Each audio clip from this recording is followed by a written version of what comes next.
जानते हैं 5 सितंबर 2017 की तारीख शाम का समय था। धीरे धीरे अंधेरा हो रहा था। मंदिर के द्वार बंद करने का सभी का समय भी करीब आ रहा था। इसी समय एक शख्स गौशाला मंदिर में, यह शायद मंदिर को बंद करने के लिए आए थे। मंदिर के द्वार पर एक कमरा बनाया गया था ताकि पुजारी वगैरह जो है मंदिर की देखभाल कर रहे थे वह इस कमरे में आकर आराम कर सके। वह शख्स सबसे पहले इस कमरे को बंद करने के लिए आता है। आमतौर पर जैसा कि होता है कि कमरा बंद करने से पहले हम कमरे की लाइट वगैरह चेक कर लेते हैं और अंदर जाकर के सारा सामान वगैरह देख लेते हैं कि सब ठीक है या नहीं। जैसे ही वह शख्स अंदर जाता है, कमरे को खोलता है, जैसे ही इसको खोलते हैं उसको रोंगटे खड़े हो जाते हैं। सामने किसी का शव पड़ा हुआ था। शरीर की बनावट से लग रहा था यह किसी लड़की का शव है। चेहरे से भी पहचान कर सकते थे, लेकिन इसका चेहरा किसी तेजाब जैसे पदार्थ से जला दिया गया था। उसने फौरन पुलिस को फ़ोन किया। नज़दीकी पुलिस स्टेशन से पुलिस की एक टीम मौके पर पहुंची। इन लोगों ने भी शव को देखा। चूँकि पुलिस इस तरह के केसों से डील होता रहता है, इसीलिए यह लोग समझ गए कि कातिल ने चेहरा बिगाड़ दिया है ताकि शव की पहचान न कर सके। इसी वजह से इन्हें यह भी उम्मीद कम थी कि शव की पहचान हो पाएगी, लेकिन उस शव के पास ऐसी कुछ प्रूफ मिले जिससे कि शव की पहचान करने में पुलिस को आसानी हुई। मौके वारदात से एक आधार कार्ड और एक मोबाइल और एक कॉलेज का आईडी कार्ड बरामद होता है। आधार कार्ड से पता चला कि लड़की का नाम ज्योति है और वह पानीपत के बरियाना गांव की रहने वाली है। कॉलेज की आईडी कार्ड पर भी ज्योति का नाम लिखा हुआ था।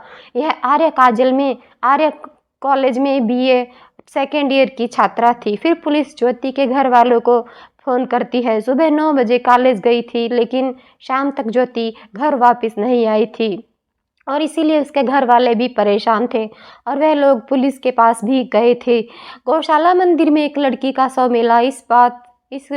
हमें ज्योति का नाम की लड़की की आईडी कार्ड और मोबाइल भी मिले हैं। ज्योति के घर वाले तो पहले ही परेशान थे। यह तुरंत अपने गांव के कुछ लोगों के साथ लेकर पुलिस की बताई हुई जगह पर पहुंचते हैं। लड़की का चेहरा तो पहचानने के लायक नहीं था, लेकिन कपड़ों और मिली हुई चीज़ों से घर वाले बोले कि यह उनकी बेटी ज्योति है। अब उनका रोना पीटना शुरू हो गया। पुलिस को भी संतुष्टि मिली कि चलो शव की पहचान तो हो गई। इसके बाद इसे हॉस्पिटल के लिए भेज दिया जाता है पोस्टमार्टम के लिए। पुलिस स्टेशन में ज्योति के कत्ल के केस दर्ज किया जाता है। पुलिस ने पहले ही शव की फ़ोटो खींच ली थी, इन्वेस्टिगेशन में काम आई। अगले दिन यानी 6 सितंबर को पोस्टमार्टम किया जाता है। पोस्टमार्टम के बाद शव ज्योति के परिजनों को सौंप दिया जाता है। फिर घर वाले ज्योति का अंतिम संस्कार कर देते हैं। इसी बीच ज्योति के केस की इन्वेस्टिगेशन कर रही पुलिस को पता चला कि सिटी पुलिस में 5 सितंबर को एक मिसिंग केस भी दर्ज हुआ है। गायब होने वाली लड़की सिमरन, इसके पिता ने कल शाम को केस दर्ज करवाया है। पानीपत के रामनगर इलाके के रहने वाले हैं।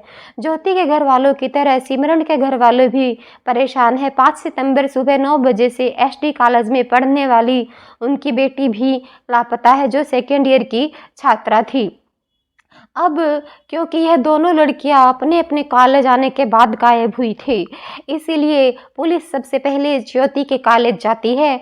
यहाँ ज्योति के क्लासमेट से, इसके दोस्तों से, इसके कॉलेज के स्टाफ से पूछताछ की जाती है। पुलिस को पता चला कि ज्योति वैसे तो यह रोज़ कॉलेज आई थी, पहले 3 दिन भी आई थी, लेकिन क्लास अटेंड नहीं की। सितंबर को भी यह कॉलेज आई थी, लेकिन 11 बजे तक यहाँ पर रही, फिर यहाँ से चली गई थी। यहाँ कहाँ गई किसी को कुछ पता नहीं था। पूछताछ के दौरान जब ज्योति के क्लास के गायब होने के बाद का जिक्र हुआ तो ज्योति के दोस्त ने बताया कि सिमरन ज्योति की अच्छी दोस्त थी। अब दोनों दोस्त 5 सितंबर से गायब है। इनमें से एक का शव उसी दिन मिल गया और दूसरी अभी लापता है। आखिर यह चल क्या रहा था? पुलिस को कुछ समझ नहीं आ रहा था। ज्योति के कॉलेज में पूछताछ करने के बाद सिमरन के कॉलेज जाया जाता है। यह सिमरन के दोस्त ने बताया कि 11 बजे तक कॉलेज में रही थी यही ने, और उसके बाद सिमरन चली गई थी। ज्योति ने भी इसी समय अपना कॉलेज छोड़ा था, क्योंकि और जिस तरह यह सिचुएशन थी, अगर कहीं गई भी होगी तो साथ में गई होगी। जितना भी दोस्तों को पता था वह लोग बताते हैं। यह 6 सितंबर की तारीख चल रही थी। सिमरन के घर वालों को पता चला कि इनकी बेटी की एक दोस्त थी जिसका नाम ज्योति था और 5 सितंबर को ज्योति का शव मिला है। चेहरा एसिड से बिगाड़ दिया गया था। तभी इन बातों से सिमरन के घर वाले परेशान हो जाते हैं। उनके मन में भी अपनी बेटी के लिए बुरे ख्याल आने लगते हैं। लेकिन जैसे तैसे यह खुद को तसल्ली दे रहे थे कि भगवान न करे हमारी बेटी के साथ भी ऐसा कुछ हुआ हो। धीरे धीरे पानीपत में दोनों लड़कियों की ये सारी चीज़ें फैलने लगती है। न्यूज़ चैनल भी इस न्यूज़ को कवर करने लगे।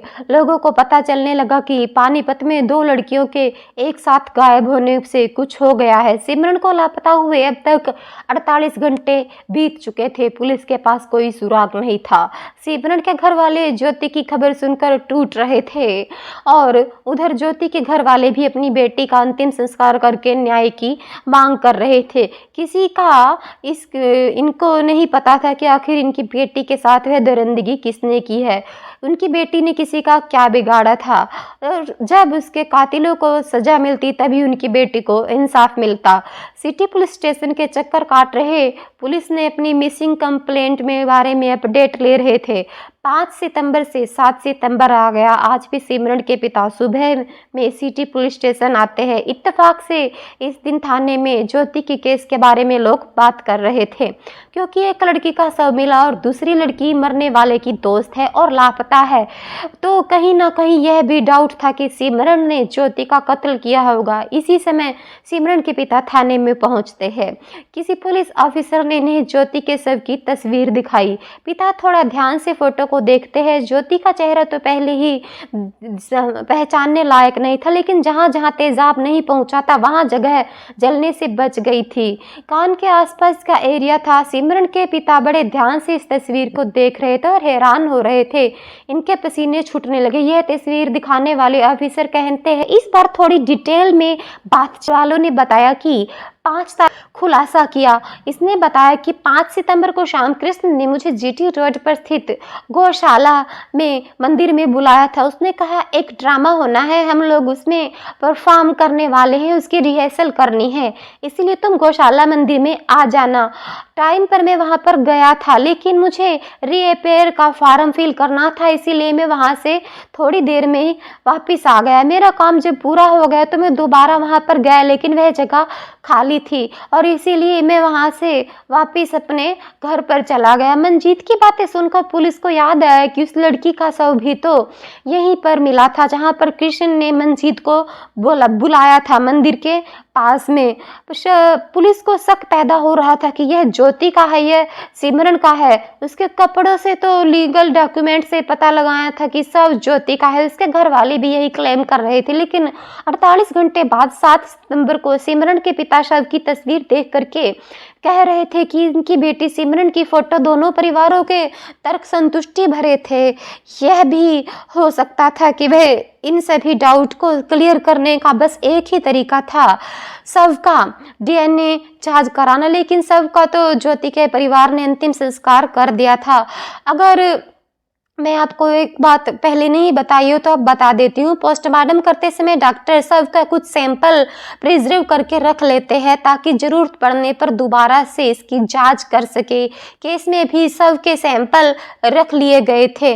अभी तक 8 सितंबर की डेट आ चुकी थी। पुलिस की पूछताछ में सिमरन, ज्योति और कृष्ण के घर वालों से, दोस्तों से, पड़ोसियों से, कॉलेज के स्टाफ से वगैरह से बातचीत चल रही थी। यह सब जांच जो भी कृष्ण और सिमरन को कातिल मतलब कि सिमरन और ज्योति को माना जा रहा था कि कहीं से पुलिस को कुछ जानकारी मिल जाए। सिमरन शिमला के किसी होटल में छिपी हुई है, जानकारी मिलते हैं सुप्रिटेंडेंट पुलिस अपनी एक टीम को शिमला भेजती है। दोनों किसी होटल में ठहरे हुए हैं।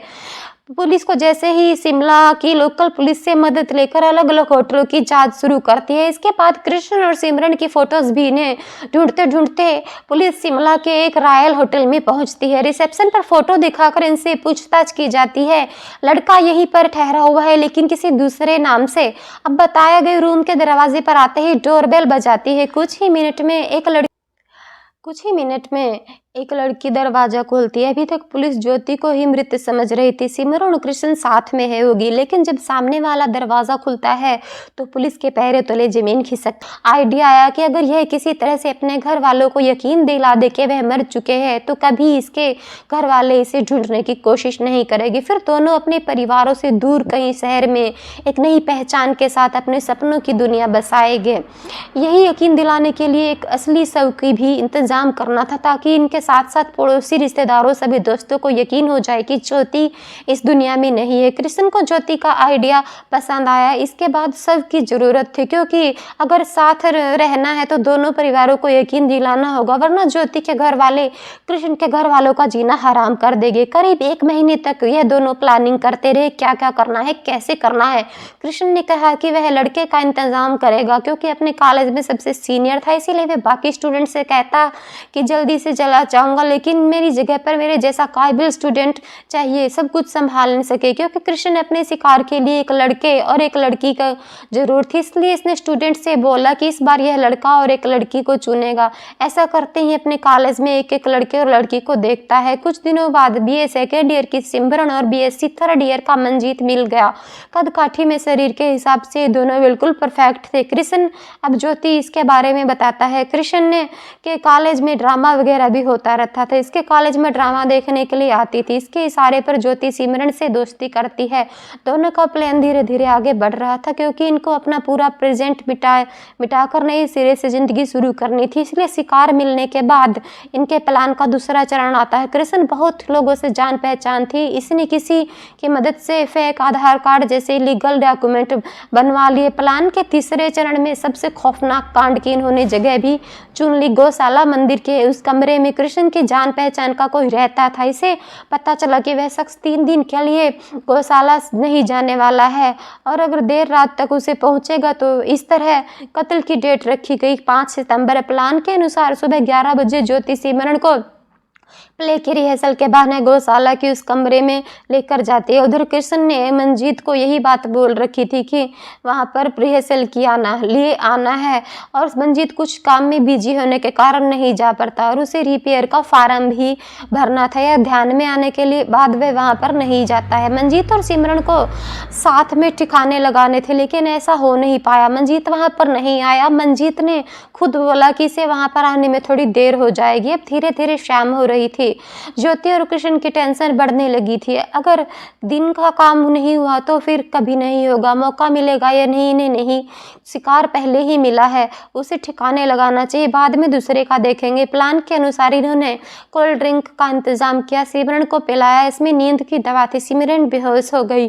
फिर ज्योति सिमरन को जमीन पर लेटा दी और पैर को जोर से पकड़ देती है। इसके बाद कृष्ण ने उसका गला दबाकर उसे खत्म कर दिया। फिर ज्योति ने सिमरन के कपड़े उतारकर अपने कपड़े सिमरन को पहना दिया। सिमरन के कपड़े को इस एक बैग में रख लिया और खुद दूसरे कपड़े पहन लिए। ज्योति अपने पुराने आधार कार्ड, ID और मोबाइल फोन को इधर उधर रखती है, ताकि सभी को लगे कि यह ज्योति का शव है। अब ये दोनों मंजीत का वेट करने लगे। धीरे धीरे अंधेरा हो रहा था। इनकी चिंता और बढ़ गई। इन्हें यह भी डर था कि यहाँ पर कोई आ ना जाए। बाहर आसपास लोग घूम रहे थे। रात में मंजीत यहाँ अकेले ना आकर किसी और को लेकर भी आ सकता था। अगर ऐसा हुआ तो प्रॉब्लम बढ़ जाती। यह सब सोचकर ज्योति और कृष्ण ने मंजीत को खत्म करने का प्लान कैंसिल कर दिया और अब सब कुछ छोड़कर यहाँ से भाग निकले। यह लोग यहाँ पर बैठकर जीरकपुर जाते हैं। यही सुनसान इलाके में ज्योति के कपड़े यहाँ पर सिमरन के कपड़े वह फेंक देती है। इन दोनों ने यहाँ पर एक नया फ़ोन खरीदा और शिमला जाते हैं। यह कुछ दिन रुकने के बाद ही यहाँ से जाने वाले थे, लेकिन 8 सितंबर की शाम तक पुलिस ने इन दोनों को पकड़ लिया और 9 सितंबर को सुप्रिटेंडेंट ऑफ पुलिस मीडिया के सामने पूरी कहानी का खुलासा कर दिया। अपराधियों ने अपना गुनाह स्वीकार कर लिया था। अब चार्जशीट दाखिल करते हैं और कोर्ट में मुकदमा शुरू होता है। 2019 से 2020 के दरमियान कृष्ण की मृत्यु हो जाती है, क्योंकि उसको टीबी की भयंकर बीमारी थी। और इसके बाद 26 लोगों के गवाह और सबूतों को देखने के बाद 28 मार्च 2023 को कोर्ट ने ज्योति को उम्र कैद की सज़ा सुना दी। तो दोस्तों, आपको हमारी ये कहानी कैसी लगी हमें कमेंट सेक्शन में ज़रूर बताइएगा, और अगर आपको ये कहानी अच्छी लगी हो तो प्लीज़ हमारी वीडियो को भी लाइक कीजिएगा और चैनल को भी सब्सक्राइब कीजिएगा। जय हिंद, जय भारत।